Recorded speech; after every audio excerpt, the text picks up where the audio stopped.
Have you ever heard of the Monday Morning Atheist? Christian leader, I want to talk to you about the silence. I don't mean the silence of a quiet room. I mean the seeming silence of God. I'm talking to you, the business owner who's been praying for a breakthrough for 3 years and the only answer you've received is a declining bank balance. I'm talking to the pastor who preaches on Sunday about a God who moves mountains, but on Monday morning you're staring at staff conflict that feels immovable. I'm talking to the parent watching your child drift away from the faith. And no matter how many tears you shed on your pillow, heaven feels like brass. It's easy to be a Christian leader when the Red Sea is parting. It's easy to lead when fire is falling from heaven on Mount Carmel. But let's be honest about your life right now. You aren't living in Exodus. You're not living in the Book of Acts. You're living in a boardroom, a classroom, or a living room where many times God feels absent. What do you do in that situation? What do you do when you feel like the Monday morning atheist? There's a book in the Bible written exactly for you, and it's the Book of Esther. What? That might take you by surprise, right? Because you know the Sunday school version, the beauty pageant, the brave queen, the bad guy Haman, like this ultimate evil villain. So what does that have to do with the times of silence? Well, I want you to look more closely at the Book of Esther. There's something almost terrifying about the Book of Esther. It's the only book in the entire Bible where the name of God is never mentioned, not once, not a single time. No Yahweh, no Elohim, no Jehovah, no prayers are explicitly recorded, no seeming miracles occur. I mean, you get to the book of Esther and the ocean doesn't part, the blind don't see. If you just look at the surface of the Book of Esther, it looks like a secular history book about politics, sex, violence, and power. Does that sound familiar to you? Well, it should, because that's the world you live in every single day. That's the world God's called you to be a leader in. You operate in a marketplace that for the most part doesn't know your God. You navigate a culture that is hostile in many cases to your values, and often you have to make high-stakes decisions without a burning bush to tell you what to do. So how do you lead when God's signature isn't legible on the page? Over the next several minutes, I want to show you the doctrine of providence and God's sovereign control. I want to show you that just because God is silent doesn't mean that God is absent.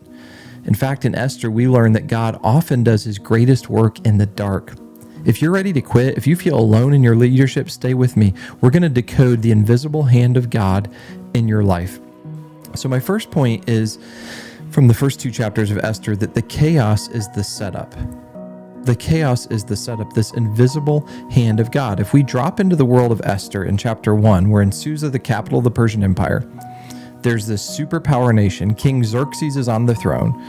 To the business leaders watching, Xerxes is like the ultimate volatile CEO. He's rich, he's powerful, he's emotionally unstable. I mean, he throws a party that lasts 180 days, 6 months of networking and excess and wildness.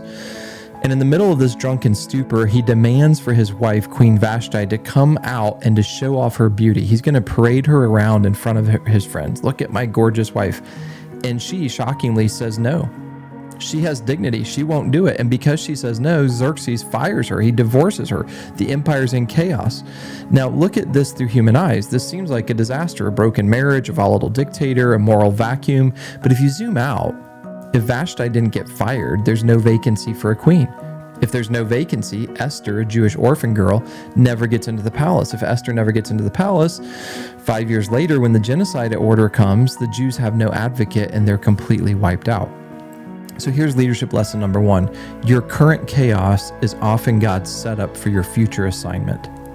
Your current chaos is often God's setup for your future assignment. I know the type of thing you're probably going through. You lost the major client last month. You, the pastor, had your worship leader quit suddenly. You, the parent, had to move your kid to a different school because of bullying. It feels like a setback. It feels like plan A failed. But the sovereignty of God means that he uses the sins of others, the mistakes of leaders, the brokenness of the world to position his people. Esther didn't choose to be an orphan. She didn't choose to be taken into the king's harem, which, let's be real, I mean, that was a terrifying, objectifying experience. None of us would want our daughter to be taken into a king's harem. Esther was a victim of her circumstances, and some of you feel like victims of the economy right now. You feel like victims of a church split. You feel like victims of who knows what, fill in the blank. But listen to me, God is not panicking. In Esther 2, verse 17, it says, "The king loved Esther more than all the women, so that he set the royal crown on her head." God was infiltrating the system. He was placing his agent behind enemy lines. Teacher, why are you in that difficult public school district? Entrepreneur, why are you in that particular industry that's incredibly challenging? Maybe it's not punishment. Maybe it's placement. God is strategically placing you in that position. You're looking at the rubble of your plans. God is looking at the foundation of his purpose. You have to trust that even the bad decisions of a King Xerxes in your life, a boss, a politician, a competitor, cannot thwart the plan of a sovereign God. In fact, that person is unwittingly paving the way for you to step into your calling. The second major point we could call the integrity test, and we see this in Esther chapter 3, the integrity test, because at this point the plot thickens. Enter the villain, Haman. Haman is the archetype of the insecure leader. I mean, Haman is like the ultimate bad guy. I think all of us know a Haman. They need the title. They need the corner office. They need the applause. They want to be loved. They want to be doted on. They have a huge head, right? Xerxes promotes Haman to second in command. And the command goes out that everybody has to bow down to Haman. While Haman is eating this up, he loves it. All the people bowing down to him, and everybody honors the command. Everybody bows down except for one man, Mordecai. Mordecai is Esther's cousin, her adoptive father. He's raised her as if she was his daughter because she's an orphan. Mordecai is a man of God. He's not going to bow down to evil Haman. In Esther 3, verse 2, we see the most dangerous act of leadership in this book, probably, but Mordecai did not bow down or pay homage. Why? Was he just being stubborn? Was it a personal vendetta that he had against the evil Haman? No, it was theology. Mordecai knew that you cannot bow to the world and stand for God at the same time. So leadership lesson number 2 is that your distinctiveness is your greatest weapon, but it will cost you. Your distinctiveness is your greatest weapon, but often it will cost you. I'm talking to the Christian business owner right now. The Haman in your world is the pressure to cut corners. It's the pressure to cook the books because, well, everyone else is doing it. It's the pressure to embrace a cultural ideology that contradicts scripture just to keep your customers happy. If you bow, you survive. If you bow, the pressure stops. If you bow, you also lose your authority. Mordecai's refusal to bow made Haman furious. It put a target on Mordecai's back. I mean, I was just listening to this in my devotional time a few days ago, and the text is so clear here that Haman is just furious. In fact, Haman was so angry, he didn't just want to kill Mordecai, he decided to commit genocide against all the Jews. He wanted to kill all the Jewish people because Mordecai infuriated him so much by not bowing down. You need to understand this. When you stand on biblical principle in your business or your classroom, the enemy will probably overreact. You might get canceled. You might lose the contract. You might get the angry email from a parent. But notice this, Mordecai's integrity is the pivot point of the story. If Mordecai bows, the story ends in assimilation. But because he stands, the story moves forward to deliverance. Christian leader, where are you bowing right now? Are you bowing to the fear of man? Are you bowing to the idol of profit at the expense of your people? Are you bowing to your children's demands because you're afraid that maybe they won't like you, so you just do whatever they want? Refusing to bow is lonely. I mean, I know that it is. You know that it is, right? You feel like the only one standing in the crowd. But God's watching the one who stands. Proverbs 16:7 says, when a man's ways please the Lord, he makes even his enemies to be at peace with him. It doesn't look like peace yet for Mordecai. It actually looks like a death sentence, right? Haman has this all planned out, but keep watching the story. Keep watching this unfold. The leader who compromises to save his life loses it. The leader who risks his life for the truth ultimately finds it. So the third part is for such a time as this. We see this in Esther chapter 4, for such a time as this. And in many ways, chapter 4 is really the heart of the book of Esther. The decree is signed. In 11 months, every Jew in the empire is going to be slaughtered. It looks like Haman's going to get his way. The death warrant is in the mail. Mordecai sends a message to Queen Esther in the palace. You have to go to the king. You have to beg for our lives. Please do this. And Esther writes a message back, and she gets it back to Mordecai. And I want you to hear the fear in her voice. She says essentially, Mordecai, you don't understand the protocol. Nobody goes to the king uninvited. If I walk into the throne room and he does not extend the golden scepter to me, the guards will kill me. I can't just go walking in anytime I want. I haven't actually been called in to see the king for 30 days. He's probably tired of me. Esther is calculating the risk. And Christian entrepreneur, you know this calculation, right? If I speak up about my faith, I lose the investors. Pastor, you know this calculation. If I preach on that topic, the biggest donor family in my church probably leaves. Esther is paralyzed by self-preservation, and then Mordecai sends back the most famous words in the book of Esther, some of the most famous words in the Bible, right? I want you not to hear them as a rebuke, but as we tend to take it as just this inspirational quote, but in Esther 4:13 through 14, listen to what he's telling Esther. Do not think that because you are in the king's house, you alone of all the Jews will escape.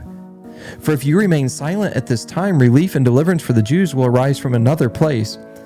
But you and your father's family will perish. And who knows but that you have come to your royal position for such a time as this? Leadership lesson number 3. Your position is not a privilege, it's a stewardship. God's given you your leadership position as a stewardship. Mordecai tells Esther 3 things, right? Number 1, you aren't safe. Your silence won't save you. Number 2, God's not stuck. If you don't do it, God will find someone else. Deliverance will arise.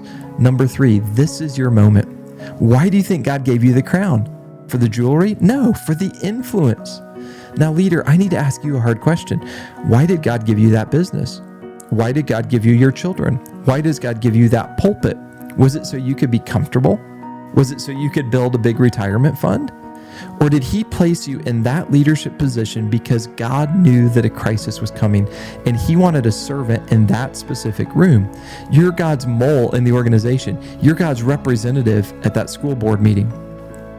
If you remain silent, God's purposes will still move forward. He's sovereign. He can do what he wants without you or me. But you'll miss the glory of being part of it.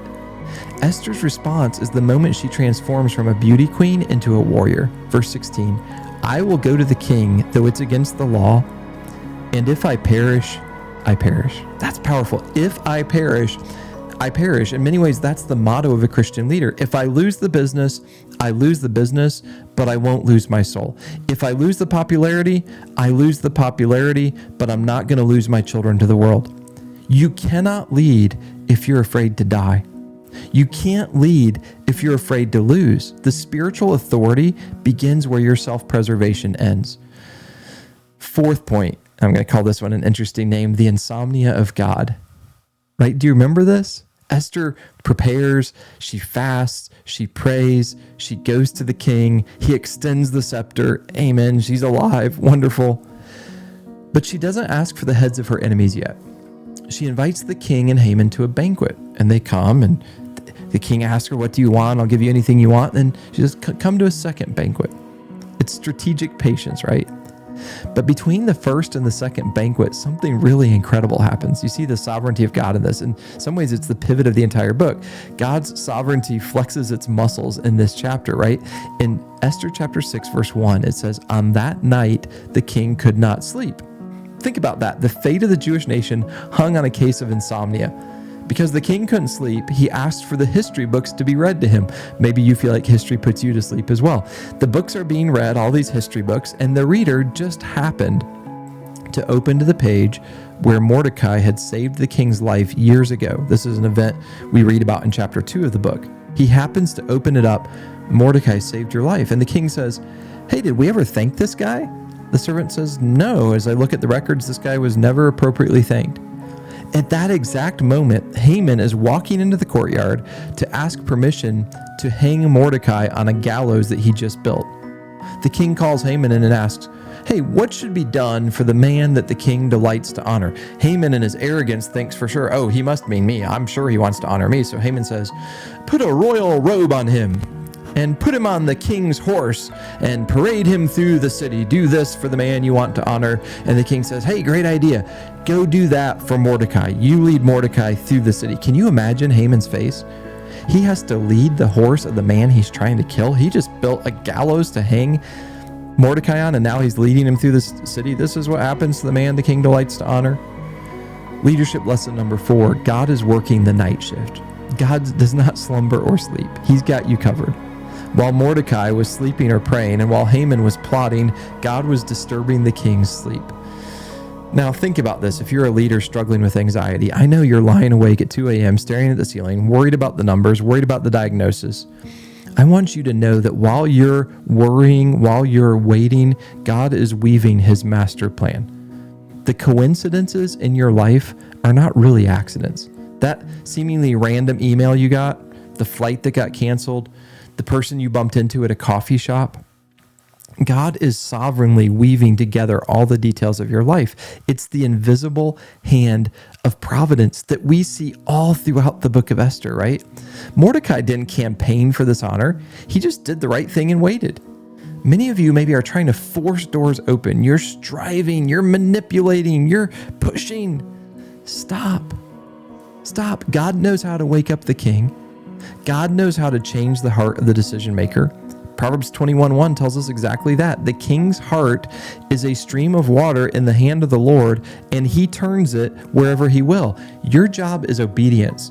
God's job is the outcome. Your job is to obey. God's job is to handle the Haman.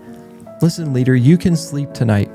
You can rest, because the one who keeps Israel, the God of the universe, neither slumbers nor sleeps. He's managing the universe so that you don't have to, and I don't have to. And the 5th scene here in Esther 7, 8, and 9 is what I'm going to call the great reversal. That's how the story of Esther ends, this great reversal. At the second banquet, Esther reveals her true identity, that she's a Jewish young girl. And she points a finger at Haman and says, the adversary and enemy is this wicked Haman. The king explodes in rage, especially he had stepped out. Haman is falling down next to Esther, begging her. The king thinks he's trying to rape her. Haman is taken out and hanged on the very gallows that he built for Mordecai. The decree of death is reversed for the Jewish people. The Jews are allowed to defend themselves, and instead of a day of genocide, it becomes a day of great victory, the Feast of Purim, right? Sorrow turned to joy. Mourning turned into a holiday. The victim becomes the victor. This is the pattern of the gospel. The cross looked like defeat, but it was the greatest victory in history. Leaders, listen to me. Your story isn't over until God says it's over. You might be in chapter 3 right now, where the enemy is winning and people are sinning and you feel like you're in the losing side. Maybe you're in chapter 4 right now. You're facing a terrifying decision. Maybe you're in Esther chapter 5, waiting for the exact right timing. But if you belong to God, you're headed towards a great reversal. Whatever Haman is attacking your family, your ministry, your business, God has a plan to turn that weapon back on the enemy. Isaiah 54:17 says, no weapon that's fashioned against you shall succeed. It doesn't say that the weapon won't form. It says it won't succeed. The very thing the enemy is using to try to destroy you, the stress, the financial pressure, the criticism, God's going to use that to build your character and ultimately display his glory. So here's my challenge to you today, Christian leader. Stop looking for the writing on the wall. Stop demanding a burning bush and start looking for the invisible hand of providence. Trust the God who is silent. He's the God of the background. He's the God of the setup. And I want you to do something this week. Take a piece of paper, write down the biggest threat you're facing, the thing that's keeping you up at night. And then right over the top of that threat, I want you to write these words, for such a time as this. Here's the big threat. You've written it down, and then you write, for such a time as this. Accept your assignment. Stand your ground. Refuse to bow to the enemy, and watch God wake up the king. You're not alone. The author is writing your chapter, and he knows exactly how to bring you to a victorious ending. Let's get back to work. Let's stand still and see the salvation of the Lord. And even a book like Esther that never mentions the name of God, we see his fingerprints all over the place. I hope this video was helpful to you. If so, maybe give it a thumbs up, share it with a friend, subscribe to the channel if you haven't already. And I hope that you have a wonderful, wonderful day. rejoicing in Jesus.